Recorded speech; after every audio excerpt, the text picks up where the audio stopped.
n'y a pas de solution avec le libéralisme et ce que propose la droite. Il ne conçoit pas qu'on puisse être en désaccord avec lui. Cette espèce de ton paternaliste, c'est encore pire chez Gabriel Attal. Un espèce de paternalisme toxique. Mais descends, bonhomme.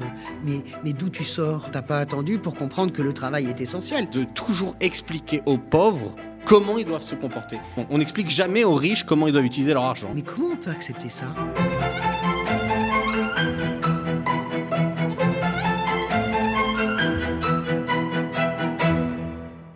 Salut à toutes et à tous, vous êtes sur le Média et vous nous regardez sur le canal 350 de la Freebox, sur notre site internet ou sur notre chaîne YouTube. Vous vous préparez à regarder Sans langue de bois, le débat hebdomadaire qui met Françoise Degois, journaliste, chroniqueuse pour plusieurs médias, ancienne conseillère politique qui se considère comme rose vif, même bien qu'elle soit habillée en bleu aujourd'hui, face à un contradicteur. Et aujourd'hui, comme souvent, elle est face à Paul Hellec, analyste politique pour le Média. Au sommaire, le week-end terrible d'Emmanuel Macron qui s'est à la fois donné en spectacle et ridiculisé au Salon de l'Agriculture de Paris, au lieu traditionnel de communication politique. Et au-delà, la faiblesse extrême de l'exécutif qui ressort de ce feuilleton grotesque quelques semaines après la grande colère des agriculteurs et quelques mois avant les élections européennes. Mais aussi la cérémonie des Césars très politique cette année, avec notamment le triomphe de Justine Triet, l'intervention très courageuse de Judith Godrèche et la censure par Canal+ de l'intervention de la réalisatrice tunisienne Kauter Ben Ania. Salut Françoise, salut Paul. Salut Théophile, salut Paul. Salut à vous. Samedi dernier, quelque chose s'est passé en France. L'opération de communication classique du président de la République au Salon de l'Agriculture a tourné à la fois à l'émeute, au cauchemar et au vaudeville. On regarde un petit magnéto.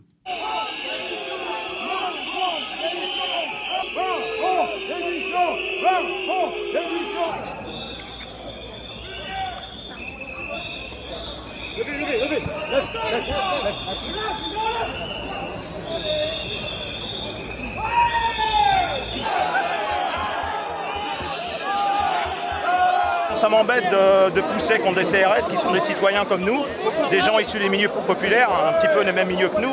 Donc voilà, j'ai poussé, mais sans avoir l'intention de faire de mal à qui que ce soit, enfin, sauf à Macron, bien sûr. Françoise Paul, je voudrais qu'on s'attarde sur ces images de fiasco. Comment a-t-on pu en arriver là alors qu'on pensait que Macron avait réussi à se mettre dans la poche, notamment les jeunes agriculteurs et la FNSEA, Françoise? C'est très simple, on est arrivé là parce que la FNSEA et les jeunes agriculteurs représentent absolument plus à 100% le monde agricole. On en est arrivé là par l'entêtement d'Emmanuel Macron, d'abord la provocation. Moi, je n'ai rien contre les soulèvements de la terre, je le dis tout de suite, je ne fais pas partie des gens qui pensent que ce sont des éco-terroristes, mais dans un tel contexte, quand un conseiller du cabinet de l'Élysée les invite pour les faire participer à un grand débat, ça s'appelle une provocation, on peut appeler ça une boulette, après ça devient un mensonge éhonté du président de la République qui affirme qu'il n'a jamais fait ça. Donc on en arrive là parce qu'il y a une rupture absolument totale, et ce qui nous a sauté aux yeux ce week-end au Salon de l'Agriculture, c'est la rupture pas simplement politique et morale, la rupture physique de ce président entre lui et ce pays. Vous vous rendez compte que l'espèce de micro-débat avorté organisé, le Salon de l'Agriculture est transformé en village Potemkin. Il n'y a aucun visiteur qui ne peut rentrer. Et Emmanuel Macron est protégé par 1000 CRS et gendarmes mobiles pour une poignée d'agriculteurs. Comment est-ce qu'on en est arrivé là? On en arrive là parce que malgré toutes les alertes, les warnings, préfet de police, amis politiques, eh bien, il a pensé qu'il ferait comme d'habitude, qu'il serait le plus malin.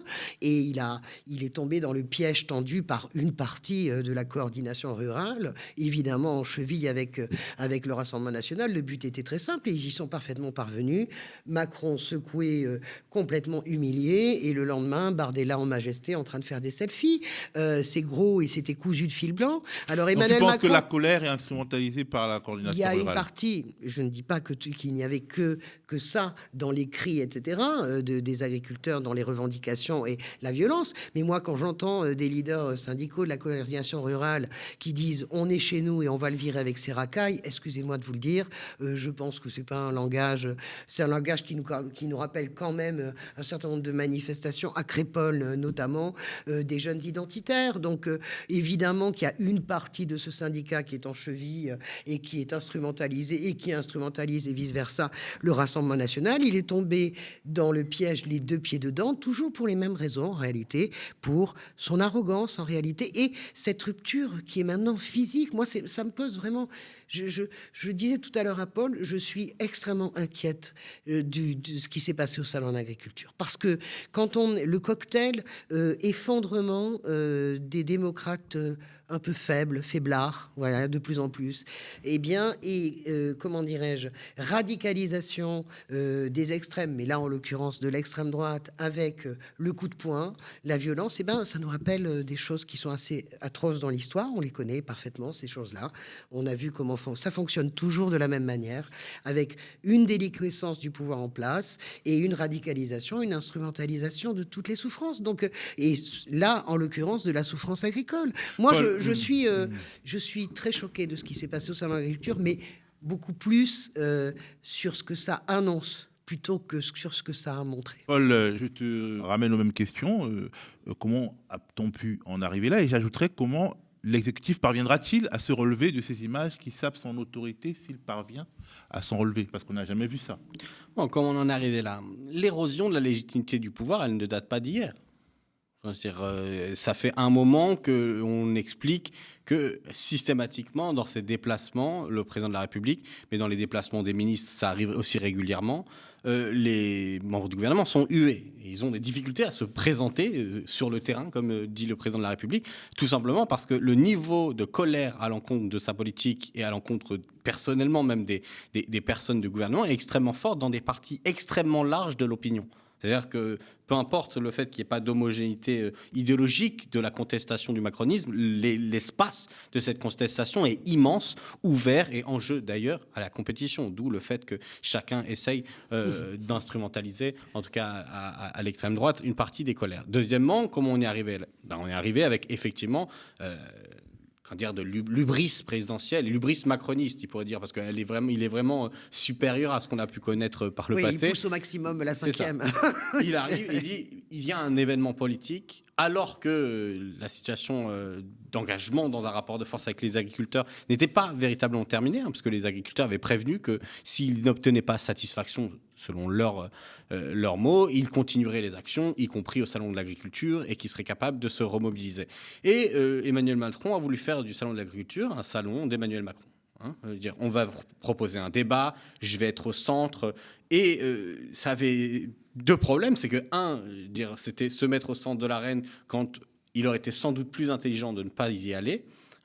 Et deuxièmement, c'était répéter une proposition de communication que Emmanuel Macron sort à chaque fois, son va-tout, quoi. On va faire un grand débat, on va essayer de noyer le poisson dans des débats fleuves dans lesquels je vais avoir des images où je suis devant les caméras, je retrousse les manches un peu en mode manager toxique qui va expliquer. Et puis en plus, les images sont terribles, parce que quand il parle aux gens, il leur parle avec un mépris, avec de l'arrogance, il craque complètement. Il est colérique, très énervé. En disant, mais pourquoi personne ne comprend? Mais parce que, en fait, tout le monde comprend très bien. Vraiment, il ne conçoit pas qu'on puisse être en désaccord avec lui ou qu'il ne soit pas profondément génial.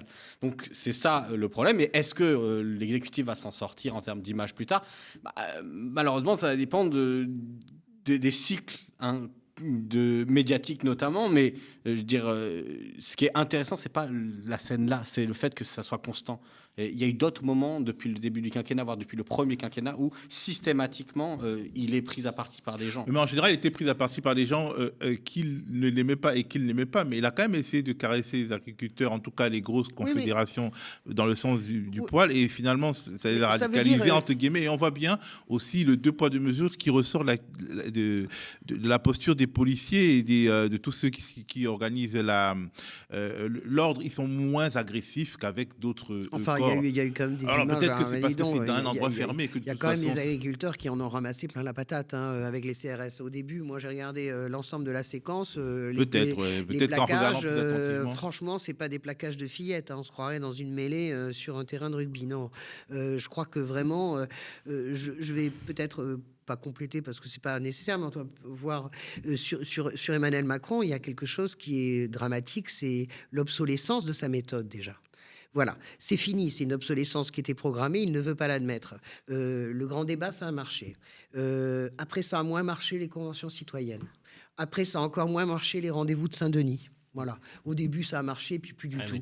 Après, ça n'a plus du tout, ça n'a plus du tout fonctionné, le grand débat. Donc, ça veut dire qu'il y a une obsolescence de sa parole, de sa méthode et de sa parole. Mais l'obsolescence, on la voit, elle est normale parce que plus on va avancer vers la fin du mandat, il ne peut pas se représenter, il perd naturellement du rapport de force. Donc, évidemment que ce serait. Et plus le temps passe, plus on connaît ces petites astuces. Non, puis c'est pas ça, c'est qu'il n'est plus un enjeu, Emmanuel Macron. Je le dis souvent, ça fait rire mes copains à gauche. Je dis, mais Emmanuel Macron, c'est terminé. Je veux dire, c'est un canard qui marche sans tête. Il ne peut pas se représenter. Tout dans ce pays fonctionne en fonction de tout est orienté en fonction de la présidentielle. Quand vous n'êtes plus candidat à la présidentielle, c'est terminé. C'est quand même problématique. Non, alors, mais je voudrais que justement on évoque la. Non, mais je voudrais dire que sa parole est obsolète et c'est ça qui pose un vrai problème parce qu'elle est obsolète dans le débat. Il pense, Emmanuel Macron, qu'il arrive que tout procède de lui. Donc ça, c'est véritablement sa façon de fonctionner. Personne n'a réussi à régler les problèmes. J'arrive, je vais les régler. Il fait pareil au plan international. Mais sa parole est donc obsolète sur le plan intérieur, mais elle est obsolète sur le plan international. Regardez ce qui se passe à l'Europe. Il est arrivé, tambour battant, vous allez voir le Mercosur, vous allez voir ce que vous allez voir, je suis pour les négociations. Qu'est-ce qui se passe le lendemain? Tout le monde explique que les négociations continuent. Donc on a un vrai problème collectivement d'affaiblissement de la parole présidentielle. Et dans cet interstice, je dis pour que ça nous concerne tous, parce que qui prend le pas, qui est capable de se substituer avec une parole crédible? Pour le moment, la gauche ne peut pas. Pour le moment, qui est-ce qui est en train de se substituer pour le moment avec une parole crédible? Et c'est un drame collectif, c'est un problème collectif majeur qu'il va falloir résoudre et combattre, c'est le Rassemblement national. En même temps, tout le monde dans notre petit monde aide le Rassemblement national à donner cette impression de crédibilité. Je voudrais qu'on évoque Emmanuel Macron, son attitude. Donc, vous l'avez dit, il a essayé de tenir tête, de faire face en s'expliquant pied à pied avec les agriculteurs, en démontant ce qu'il considère comme des fausses infos, notamment au sujet de l'invitation qu'il aurait faite au soulèvement de la terre pour son grand débat au salon de l'agriculture. Emmanuel Macron a également démenti avoir affirmé, contrairement à une de la Marseillaise, voilà, que les smicards étaient tout préoccupés par leurs abonnements VOD, qu'ils en oubliaient d'acheter de la bonne nourriture. On regarde un petit magnéto. Je n'ai jamais songé initier une telle invitation. Et vous parlez au président de la République qui a assumé de faire passer en Conseil des ministres la dissolution de soulèvement de la terre. Donc toute cette histoire m'a mis en colère à un point que vous ne pouvez pas imaginer. Je n'ai jamais prononcé une phrase comme ça. Qu'est-ce que vous avez dit? Mais j'ai dit ce que j'ai dit plusieurs fois publiquement. Le problème que nous avons dans notre pays aujourd'hui, c'est que la part du revenu que les Français allouent à l'alimentation, en 30 ans, elle a baissé. Et que les...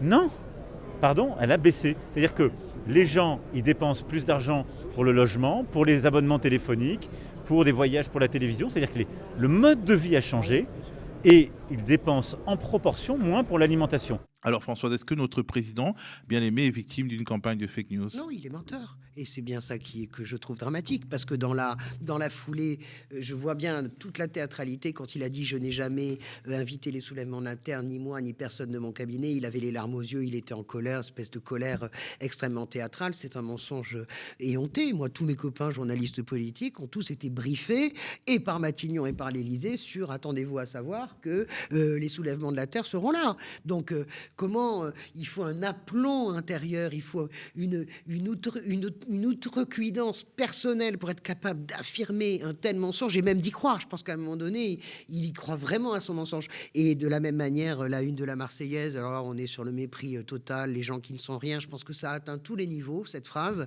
Eh bien, comment dirais-je, le vice-président du MODEF, le syndicat qui a donné cette information à la Marseillaise, dans l'heure où Emmanuel Macron a démenti, a confirmé, bien sûr, il nous a dit ça. Puis Emmanuel Macron apprend aux journalistes leur métier en expliquant qu'on ne met pas tous les présidents ne comprennent rien au journalisme. Je vous le dis tout de suite, j'en ai assez fréquenté des présidents et on le sait tous, ils comprennent rien au journalisme. Un journaliste, c'est quelqu'un qui écrit, on l'aime quand il écrit des trucs super sur vous et on le déteste quand il écrit des trucs genre. Moi, je peux pas faire le procès à Macron il comprend rien au journalisme. Les journalistes doivent être à sa botte, mais comme tous les présidents de gauche ou de droite, c'est pas le problème.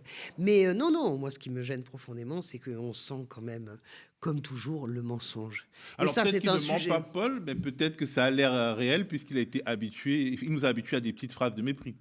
Non, mais si, il ment. Bah, en tout cas, Il ment d'abord sur les soulèvements de la Terre. Encore une fois, on a les confirmations. Enfin, l'Élysée a briefé les journalistes et il ment parce que il est incapable, encore une fois, de reconnaître un quelconque tort parce qu'il pense que c'est un signe de faiblesse. Or, tactiquement parlant, même sur un plan très cynique politicien, Bien sûr. ça a un avantage pour maîtriser le narratif, hein, de faire des pas de côté. Lui, il en est incapable et donc il est toujours dans un régime de crispation.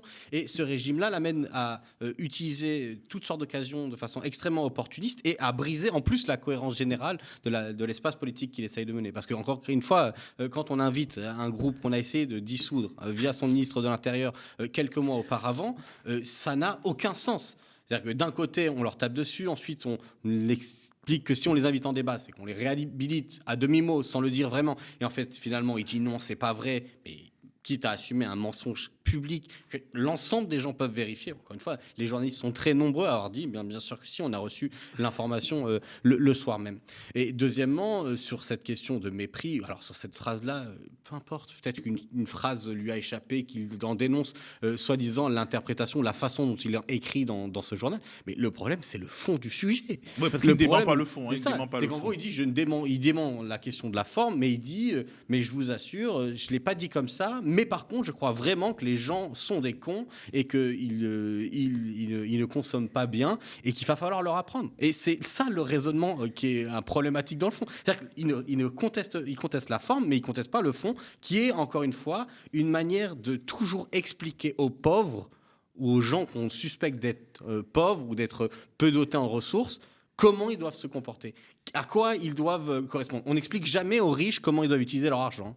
On leur explique comment il faut le planquer, comment on va les aider pour le faire. Mais alors, pour les gens qui ont peu de ressources, on est toujours dans une espèce de vision prescriptrice hein, de la bonne chose à faire, une espèce de paternalisme toxique chez Macron et qui se conjugue avec ces phrases de mépris. Oui, et qu'on retrouve, et c'est dramatique, qu'on retrouve chez Gabriel Attal. Alors, je vois bien tout le Macron. Tout le numéro qui consiste à nous dire mais non, Attal n'est pas le même que Macron. En gros, en mode, si vous les lisez en 2027, ça fera pas 15 ans de Macron. Évidemment que tout cela est faux. Et Gabriel Attal, moi, m'a heurté du haut de ses 33 ans ou 34 ans, expliquer que le travail est essentiel. Mais descends, bonhomme. Mais d'où tu sors excuse-nous de te dire qu'on t'a pas attendu pour comprendre que le travail est essentiel. Cette espèce de ton paternaliste, c'est encore pire, en fait. En vérité, je pense que c'est encore pire qu'Emmanuel Macron. C'est encore déjà parce qu'il a déjà moins vécu qu'Emmanuel Macron. C'est un mauvais ersatz. C'est délirant en réalité. Mais comment on peut accepter ça? Mais il y a un moment donné, on les regarde, on peut se dire, on fait un pas de côté, on peut avoir l'attitude stoïcienne carrément, de dire bon, écoutez, voilà, je regarde cette mauvaise pièce de théâtre et j'attends que ça passe. Oh là là, c'est long, il y a encore 5 actes, on en a encore pour 3 plombes, mais bon, je vais tenir jusqu'au bout. Ça, c'est la version. Et puis il y a une version qui est dramatique, c'est qu'à un moment donné, cette nullité crasse politique, cette médiocrité humaine, parce que c'est ça qui se joue derrière tout ça. Moi, je m'en fous. On met les mots qu'on veut, les ressorts politiques qu'on veut. C'est de la médiocrité humaine, profonde. C'est de la nullité crasse politique. Eh bien, ça va nous amener dans le mur. Parce que quand vous avez le bloc central, espèce de mot à la mode, le bloc bourgeois, le bloc central, j'en sais rien. En tout cas, ceux qui constituent l'espèce de charnière qui fait que ce pays reste encore une démocratie, à peu près, en tout cas en apparence. Quand ce bloc-là s'effondre, mais qu'est-ce que ça peut donner ? Qu'est-ce que ça peut donner ? Ça donne un désastre. On va le voir aux européennes et nous partons tranquillement klaxonnant vers l'abîme. Petite note quand même d'optimisme sur une question. Emmanuel Macron, il a annoncé des prix planchers. Ok. Oui, on va en parler. Ah, bah on va en parler. Allez, Alors, je parlons des développe plus pas proches. Parce l'un. que là, vous, Parce que là, vous moi, je assistez en rigole sur les direct prix au planchers. fait que Paul Hellec est en train de me piquer mon job en annonçant les Allez-y, sujets. vas-y, Paul. Vas-y. Alors, une des réactions, Paul, de Donnez, si vous voulez l'exécutif à la mettre au chômage, persistance de la crise agricole, ce qui s'est rappelé violemment à lui, c'est l'instauration de prix planchers d'achat, mais attention, pas des prix planchers façon soviétique, comme le voudraient les méchants de la France insoumise, si l'on en croit le ministre de l'Agriculture, Marc Fesneau. Est-ce qu'il faut prendre cette annonce au sérieux ou bien c'est sauf qui peut? Ben, c'est intéressant. C'est-à-dire qu'effectivement, quand Marc Fesneau, le ministre de l'Agriculture actuel, nous explique qu'il s'agit de prix soviétiques, c'est parce qu'il fait référence au fait que 2 fois à l'Assemblée nationale, d'abord, je crois, si ma mémoire est bonne, en mai 2018 et ensuite à l'automne dernier, la France insoumise a proposé, dans le cadre de sa niche parlementaire, une proposition de blocage des prix, enfin de prix planchers, mais avec un encadrement strict des marges que peut se faire la grande distribution et en fait l'agroalimentaire en général, et deuxièmement un contrôle effectif des prix, ce qui était un système beaucoup plus je signale. coercitif de fait, et qui est un tabou absolu pour la Macronie, parce que sortir du marché, concrètement, c'est ça que ça veut dire. C'est-à-dire sortir du marché un certain nombre de produits et de marchandises. C'est le tabou absolu pour la bourgeoisie dans le capitalisme. Mais, parce que je suis désolé, Paul, il y a un marché de la santé alors qu'il y a des prix administrés dans la santé. Mais bien sûr, je suis d'accord. Le marché, il ne faut pas non plus considérer que dès qu'on encadre les choses, on est sorti du marché. Non, le marché peut être vertueux puisque finalement, dès les débuts de l'humanité, les gens ont échangé. Mais le marché ne doit pas être du vol. En fait, parce que ce qu'ils appellent le marché, c'est le vol. Non, mais effectivement, en tout cas, l'utilisation des produits comme marchandises afin de maximiser le profit et non de répondre à des besoins spéculation humains, marchande, sociaux ou qualitatifs. Ça, on est d'accord. Donc, ce que je veux dire là-dessus, c'est que la question des prix planchers sur la base d'un indicateur du coût de production agricole qui a déjà été introduit par les lois Egalim n'est pas en soi une annonce révolutionnaire ou qui va tout changer. Mais ce que je remarque, c'est ça que je veux dire par une note peut-être plus positive, c'est que lorsque est mise en danger la capacité des individus à se reproduire en tant que personne, lorsqu'on touche à leurs moyens d'existence, ce qui est le principe là de la crise agricole. Il n'y a pas de solution avec le libéralisme et ce que propose la droite. Tout le temps, on est obligé d'aller vers ce que propose la gauche. C'est le cas sur les prix planchers, même si c'est qu'un début, mais c'est une revendication historique de la Confédération paysanne et c'est qu'une étape, mais ils ont bien pas été en capacité de répondre autrement. Et deuxièmement, cette situation, on y revient à chaque fois. Je rappelle que pendant le Covid, c'était le quoi qu'il en coûte, c'est-à-dire des politiques de subvention du travail, des salaires, etc. Et voilà, moi, c'est ça qui m'intéresse. Macron avait aussi piqué l'idée de planification écologique. Exactement. C'est-à-dire que dans la période, peu importe d'ailleurs le commentariat, en tout cas, sur un certain nombre de sujets, on voit bien que c'est les propositions en avant, mises en avant par la gauche qui peuvent prendre place et qui sont les seules qui oui, mais le problème, je suis vraiment l'alternative. Non, mais Paul, moi j'entends. Tu disais que oui, la seule alternative crédible. Mais bien sûr, parce que personne. Mais écoutez, soyons raisonnables, les amis. Il va falloir qu'on bosse beaucoup plus la gauche que ça, parce que bien sûr, d'abord les prix planchers, vous verrez, il y en aura pas. Ça sera ça va être kiff bourricot, parce que d'un côté les prix planchers, en plus de ça, ils les annoncent à l'Europe. Alors déjà, il n'arrive même pas à faire arrêter les négociations sur le Mercosur. Vous pensez vraiment qu'il va arriver à imposer des prix planchers européens? Et en plus. Et c'est vraiment c'est le bistrot ouvert, c'est le open bar. Les prix planchers européens pour qui voudra, bien sûr. Et voilà, compte dessus et bois de l'eau fraîche, chante rossignol, t'auras une cage neuve, comme disait ma grand-mère. Parce que la réalité, c'est que je dis comme un seul homme, à part la délégation La France Insoumise, la délégation Parti Socialiste, Place Publique, la délégation Vert, je ne parle pas des groupes, je parle des délégations. Nous allons voter contre, la gauche va voter contre, mais comme un seul homme, ils vont voter le traité de libre-échange avec le Chili. Il n'y a aucun problème. C'est en plénière jeudi. On peut déjà prendre les paris de qui va voter contre et qui va voter pour. Donc tout ça, c'est du pipeau et de la flûte à bec. Et pourquoi est-ce que je dis, il va falloir que nous, on travaille et qu'on soit beaucoup plus puissants dans notre capacité, parce que Paul a raison, et je m'en réjouissais pendant le Covid, et je cocoricotais à fond sur tous les plateaux, regardez bien. La solution, elle vient toujours de la gauche. La réalité, c'est que personne ne donne le crédit à la gauche de cela. Et ça, c'est ça qui est un véritable problème. C'est peut-être parce que c'est la droite qui raconte. Hein. Mais non, personne ne donne. Dans l'opinion, le crédit n'est pas donné à la gauche. Pourquoi ? Parce que la gauche, même si elle rechigne à ça, eh bien, la gauche, il va bien falloir qu'elle s'incarne à un moment donné. Voilà, il va falloir qu'elle s'incarne à travers une espèce de porte-voix qui va porter ses propositions. Pour le moment, la gauche, c'est Jean-Luc Mélenchon, mais il est contesté. Oui, pour le moment, c'est plus du tout le cas. Il est battu dans tous les cas de figure au présidentiel. Donc, c'est pas le sujet. Là, en ce moment, est-ce que les autres gagnent ? Mais non, mais on s'en fout, lui non plus. Donc ça veut dire que tous les autres sont mauvais. Donc ça veut dire qu'à un moment donné, il faut que quelque chose émerge pour porter ces idées-là. Parce qu'on se fait absolument piller. On se fait piller en termes de communication, en réalité. Voilà, 2 secondes. Si tu crois, toi, qu'il y aura les prix planchers, je ne sais pas si... On passe à notre deuxième sujet, parce que vous éternisez. Non, mais je pense qu'effectivement, il y a très peu de chances que ça ait lieu concrètement et réellement. Je pense que sur le fond de ce qu'on a vu ce week-end, il y a effectivement une question de basculement d'une frange du mouvement agricole vers l'extrême droite de façon beaucoup plus prononcée. En vérité, c'est un mouvement qu'on observe encore depuis aussi la dernière décennie. Si on regarde le rapprochement, c'était la droite traditionnelle sarkozyste, etc., historique, et puis c'est devenu Rassemblement national. Chiracienne, conservatrice. Et ce balancement est arrivé. Ouais. Et enfin, sur cette question de la gauche a du mal à incarner, et on se fait voler, je suis d'accord, mais encore une fois, il faut regarder quand dans le social, c'est-à-dire dans les rapports sociaux, les solutions qui arrivent viennent dans notre camp.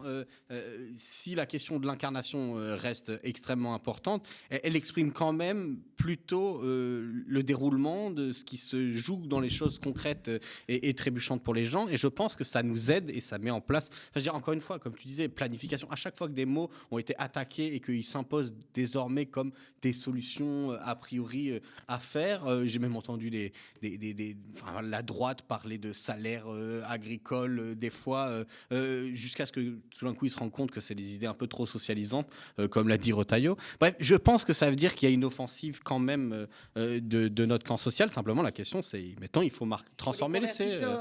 C'est pour le moment pas un convertisseur d'opinion. Oui. Notre deuxième sujet, la cérémonie des Césars et les enseignements que nous pouvons en tirer, les enseignements politiques et sociaux, plus que cinématographiques, on va dire, parce que je pense pas qu'il y ait des très bons critiques d'art ici. D'abord, avec l'intervention de Judith Godrèche, qui a fait le buzz, mais qui n'a pas été très, très saluée par le petit monde du cinéma. Le cinéma est fait de notre désir de vérité. Les films nous regardent autant que nous les regardons. Il est également fait de notre besoin d'humanité, non ? Alors pourquoi accepter que cet art que nous aimons tant, cet art qui nous lie, soit utilisé comme une couverture pour un trafic illicite de jeunes filles ? Judith Godrèche évoquait la pédocriminalité et les agressions sexuelles sur mineurs dans le milieu du 7e art. Est-ce que quelque chose est en train de se passer, même si cette intervention n'a pas fait parler beaucoup dans le petit monde ? Moi, j'ai trouvé cette intervention absolument magnifique. J'ai même regardé les Césars que pour attendre l'intervention de Judith Godrèche, qui était d'une puissance incroyable. Et dans ce silence de mort, c'est-à-dire que bien sûr que toute la salle à un moment donné se lève et c'est une ovation debout pour Judith Godrèche, mais quand elle dit je parle mais je ne vous entends pas, voilà, elle a absolument tout résumé. Aujourd'hui on apprend, et là ça va pouvoir être poursuivi, qu'une costumière ou une designer, je ne sais plus en tout cas, du dernier film de Depardieu porte plainte pour tentative de viol. Ce film sorti en 2021, donc les faits ne sont pas prescrits. Elle s'est tue pour laisser le film sortir et vivre sa vie. Et voilà, comment est-ce qu'il l'a coincée dans un couloir avec ses jambes en lui disant « je vais mettre mon pylône dans ta chatte », etc. Elle a été protégée par toute l'équipe. Elle n'a pas porté plainte. Elle a passé une fin de tournage, je parle crûment, hein. Elle a passé une fin de tournage épouvantable avec Depardieu qu'elle croisait tous les jours et qui n'était qu'une sale pute. T'es une pute et mon pylône dans ta chatte. Voilà comment parle Gérard Depardieu, en tout cas selon cette femme. Mais moi, je pars du principe que il faut donner raison aux femmes. Voilà. On est dans un moment et MeToo, c'est ça. Peut-être qu'il y a des excès. Ça n'a excès. pas l'air non plus incroyable qu'il ait dit. Ça a l'air non, ça n'a pas l'air incroyable. Que, ça, voilà, en tout cas, il a l'habitude. dans ce moment-là, le discours de Godrèche était absolument exceptionnel. Je l'ai trouvé très puissant sur les petites filles, sur cesser de vouloir être des héros que vous n'êtes pas. Il y avait quelque chose de très fort et qui était même pas culpabilisant en réalité, qui était très élevé, très humain, qui pouvait toucher le cœur véritablement. Mais j'ai senti, bien sûr, la salle s'est levée, mais je sens que c'est quand même un grand vide. En réalité, il tombe peut-être dans un puits sans fond. Moi, je crois, alors pour ça, j'ai beaucoup plus d'espoir. Je crois quand même que tout ça est générationnel. Et je me rends compte à quel point les jeunes générations, c'est-à-dire les mômes de chez moi qui ont 18 ans, 20 ans, etc., pour eux, il n'y a aucun sujet là-dessus. C'est-à-dire que pour eux, on ne discute même pas. Judith Godrèche a raison. Cette génération-là ne met aucun bémol sur. Bien sûr, il y a la présomption d'innocence, etc. Ok, une fois qu'on a dit ça, ça ne peut pas être le bouclier de tout, hein, la présomption d'innocence. Ça concerne les tribunaux, ça concerne pas la société. En tout cas, ce qui est certain, c'est que la génération qui arrive, et je l'adore pour ça, cette génération, elle est très écolo, elle est très antiraciste naturellement. Et en plus de ça, elle est très féministe. Et c'est générationnel. Moi, l'autre soir, j'ai fait un dîner, on était tous à la maison. Je voyais comment la table était coupée entre les gens qui disaient « ouais, mais attention ». Et puis, les mômes, on disait « mais non, quoi, attention, rien du tout ». Voilà. Et ça, c'est l'espoir. Ça, c'est la jeunesse. Ça me plaît. Bon, c'est vrai que c'est pas n'importe quelle jeunesse, mais parmi la jeunesse éduquée, diplômée et plutôt... de la gauche à, on va dire, au bloc central, bloc bourgeois, il y a un niveau d'exigence sur ces combats que sont le féminisme, l'antiracisme et l'écologie. Il y a aussi une réaction masculiniste chez les jeunes, certains jeunes. Mais voilà, mais c'est ce que je veux dire. Minorité. De toute manière, c'est comme dire qu'il y a une jeunesse. Non, il y a il y a plusieurs jeunesses. Et effectivement, il y a aussi une jeunesse qui soutient le Rassemblement national et a des visions qui soient masculinistes ou qui soient même plus réactionnaires. La masse, il y a quelque chose quand même qui est en train de. Non, mais c'est parce qu'elle est minoritaire, je pense qu'elle se crispe aussi cette jeunesse. Non, mais il y a vraiment, si on regarde les autres quêtes d'opinion, un niveau d'exigence de ces générations-là et qui clive à plein d'endroits là où la société clive, hein, sur la laïcité, sur la question de l'écologie, mais un rapport à l'écologie qui est, un rapport radical, hein, pas du jardinage. Donc oui, c'est une réalité. Bon, sur le discours de Judith Godrèche, effectivement, je trouve qu'il était, à mon avis, très puissant parce qu'il y avait une sorte de sincérité affective dans ce qu'elle exprimait qui était très intéressante. Elle ne s'est pas présentée comme le bras vengeur du féminisme, comme elle a eu une tâche très modeste, elle a fait quelque chose, un exercice très personnel qui est à la fois dans la prise de parole et à la fois dans le processus de guérison, je crois. Et je pense que c'est la démarche qu'elle a eue quand elle est allée sur Mediapart, quand elle est parler. Et cette démarche humble, mais honnête et avec vraiment le caractère tranchant de la sincérité, c'est ce qu'il fallait. Ça fait du bien. D'ailleurs, la salle a applaudi. Et je rappelle que la dernière fois, je veux dire, Adèle Haenel était bien seule quand elle a dû partir et que du coup, changement de ton, même si, voilà, il ne faut pas se leurrer sur le fait que ça reste un milieu qui a des problématiques sur ces questions-là de façon profonde. Parce que les gens qui ont le pouvoir n'ont pas changé. Oui, parce qu'il y a du pouvoir, que c'est les mêmes qui sont au pouvoir, que également il y a derrière le mythe du génie artistique tout un système de permission absolument scandaleuse. C'est l'histoire qu'elle raconte, elle, hein.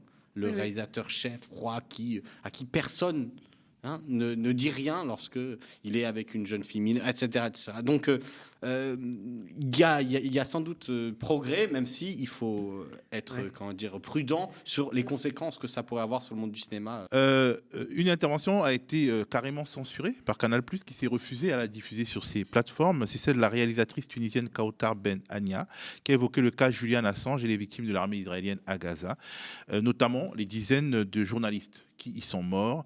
Un parti pris qui a été aussi celui de l'acteur franco-belge Arié Vortalter. Ce type de censure, est-ce que c'est pas contre-productif, même pour des soutiens d'Israël ? Je trouve ça complètement idiot. Je vois pas pourquoi Canal a censuré cela. Moi, j'ai regretté... Canal de Bolloré. Oui, mais moi, j'ai regretté... je n'ai pas du tout été heurté par les déclarations d'Arié, qui est un super acteur. Hein. Il faut voir le procès Goldman. C'est quand même... il a un jeu... Vous avez l'impression vraiment que vous voyez Pierre Goldman. Hein. C'est très impressionnant, la force du jeu d'Arié. Arié, j'arrive jamais à prononcer son nom, je m'en excuse. Donc je ne suis pas du tout gêné de ce point de vue sur Gaza, je ne suis pas du tout gêné de ce point de vue sur Julian Assange. Je trouve complètement débile de censurer la réalisatrice tunisienne, mais je trouve ça assez triste aussi qu'il n'y ait même pas eu un mot pour les otages et puis pour les morts du 7 octobre. Voilà, c'est tout. Paul? Bon, Bolloré. Si, probablement contre-productif, dans le sens où les gens qui ont l'information que oui. Canal Plus En a plus, ça fait le censuré, reste que les réseaux. Non, c'est La débile, hein, censure, franchement. la trouver censure que- donne de la visibilité Non, mais au c'est ça. témoignage. Et puis ceux qui ont l'information que ça a été censuré, c'est, je veux dire, pour plein d'autres gens, c'est une confirmation qu'il y a un traitement particulier du sort du peuple palestinien qu'on a le droit de tuer et qu'il ne faut absolument pas évoquer le fait qu'il soit massacré de façon extrêmement barbare par bombe, quoi. Et de l'autre côté, c'est contre-productif parce que pour des personnes qui n'ont pas des grilles d'analyse solides, ce genre de censure sur ce genre de sujet toujours la possibilité d'une base sur laquelle va se fonder un complotisme. Oui, c'est vrai, ça, je suis d'accord. Et une vision, C'est pour ça qu'il et voir un faut dire développement que concret le zèle vient quand même du l'antisémitisme, groupe Bolloré. je veux dire. Voilà. Oui, mais bien sûr, mais je veux dire par là, quand même, on peut quand même noter que cette cérémonie des Césars, je trouve assez intéressant. Moi, je ne fais pas partie des gens qui pensent que les artistes doivent se mêler de ce qui les regarde. Moi, je pense qu'ils doivent se mêler de la vie publique. Et ça me touche beaucoup. Moi, ça ne me gêne absolument pas les discours politiques dans les festivals. En plus, mais c'est même une tradition du cinéma. Je vous rappelle le macartisme, je vous rappelle le combat des réalisateurs, des acteurs d'Hollywood pendant la période atroce de McCarthy. On s'en souvient pas, mais c'était épouvantable. Les procès en sorcellerie, il y a des gens dont la carrière a été brisée.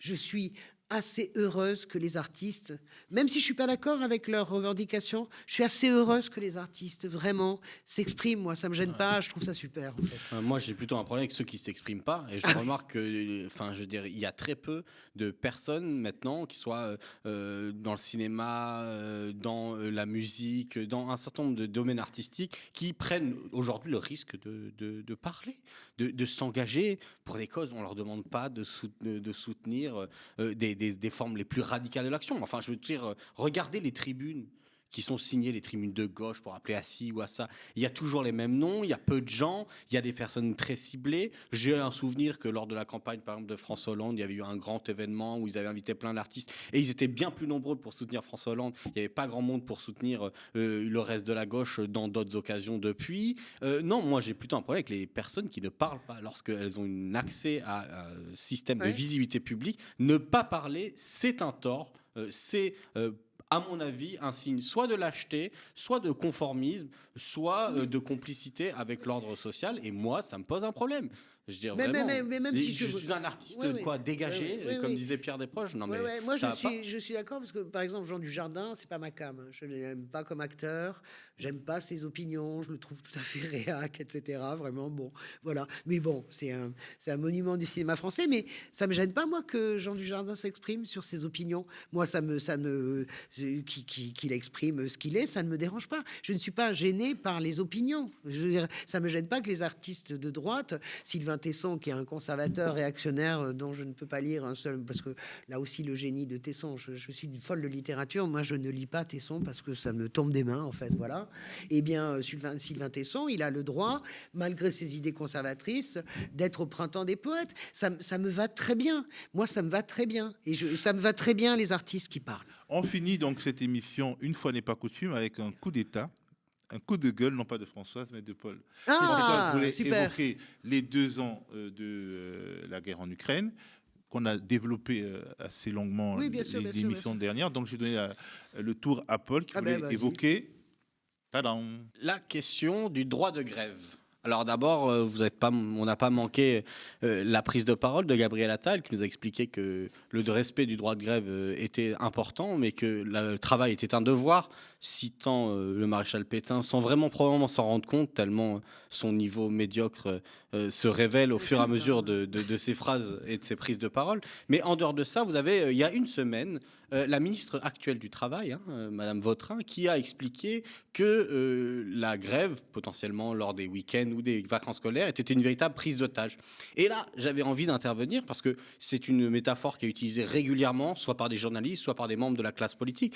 Et alors que pour la France insoumise, la gauche, dès qu'un mot de travers est prononcé, il est utilisé, instrumentalisé et l'objet de procès et de polémiques. On remarque rarement ce genre de vocabulaire de la part de la ministre du Travail. Encore une fois, c'est pas quelqu'un qui a dit ça sur Twitter.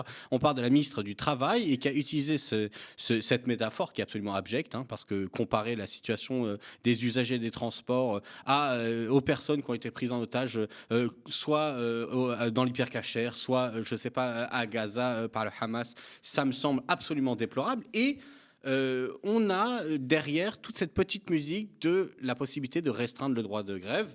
Je donnerai des exemples. Ils ont parlé du fait qu'il va faire restreindre ce droit pour la continuité du service public pour les vacances scolaires ou pour un certain nombre de jours. On en a parlé dans le contexte des JO et je pense que c'est extrêmement grave lorsqu'on s'attaque à un droit constitutionnel et qui est quand même aussi une pratique sociale de liberté folle qui a été conquise de haute lutte par le mouvement ouvrier. Donc voilà, quand le gouvernement parle de travail, c'est pour forcer les gens à la tâche. Françoise, tu as 1 minute. J'ai 1 minute pour dire que comment est-ce que je plus soir tout ce qu'a dit Paul. Bien sûr, je trouve que c'est très grave. On oublie toujours que la République française est une république sociale. Je n'ai jamais vu un acquis social s'obtenir. Monsieur le Président, s'il vous plaît, soyez assez aimable. Vous m'augmentez? Oui, bien sûr, je vous augmente. Le combat mené contre les maîtres des forges, le combat mené de tout a été gagné et arraché. Tous nos droits, tous ces gens qui se pavanent sur le droit de grève sont des gens qui vivent bien parce qu'il y a des millions de gens avant eux qui ont fait grève, qui ont mené des combats, souvent même au prix de leur vie. C'est ça la lutte sociale. Il ne peut pas y avoir, alors oui, le consensus, le dialogue, mais ça n'existe pas. Les droits s'arrachent. Et la grève, c'est la liberté fondamentale. On ne peut même pas, on peut même pas y toucher, même dans les mots. Voilà. Donc proposition de compromis. Toutes les personnes qui sont contre le droit de grève se voir retirer tous les droits qui ont été obtenus par la grève. Et après, ça serait pas mal, ouais. Non, arrêtez là, non, on va se faire passer. On va être encore pris pour des révolutionnaires qui veulent guillotiner tout le monde. Non, c'est pas vrai, on n'est pas comme ça. Il y a peut-être certains qui veulent. Oui, peut-être. Merci Françoise, merci Paul, merci à vous d'avoir regardé cette édition de Sans langue de bois. Restez sur le canal 350 de la Freebox et si vous nous regardez sur YouTube, abonnez-vous à notre chaîne, activez la petite cloche et mettez des petits pouces en l'air. Le média, votre média ne vit que des abonnements, des dons de celles et ceux qui l'aiment et qui le regardent. Si vous le pouvez, donnez-nous de la force en allant sur le mediatv.fr/soutien. Et moi, je vous dis comme d'habitude, à plus.